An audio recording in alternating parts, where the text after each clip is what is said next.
कितने की है? 50 ग्राम 40 रुपये का 20 ग्राम कितने दी है? 50 ग्राम हैं 50 ग्राम 50 ग्राम कितने दी है? 20 की 20 रुपये दी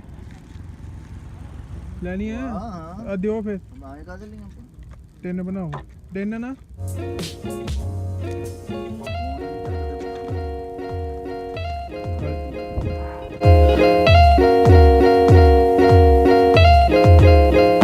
कौन सी वाली है ये? बर्फी मलाई बर्फी है ये आइसक्रीम खोए दी मलाई बर्फी। हाँ जी प्योर दूध की प्योर दूध दी मलाई खोया है ना।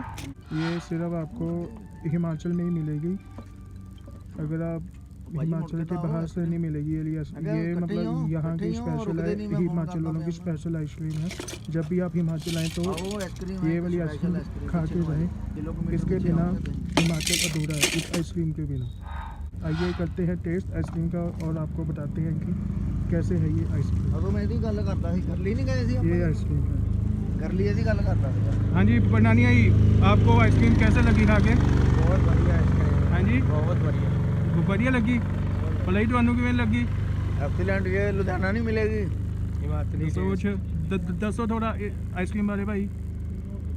प्योर खोआ, वेरी स्वीट, ओके बहुत ही शानदार और बहुत मज़ेदार आइसक्रीम है।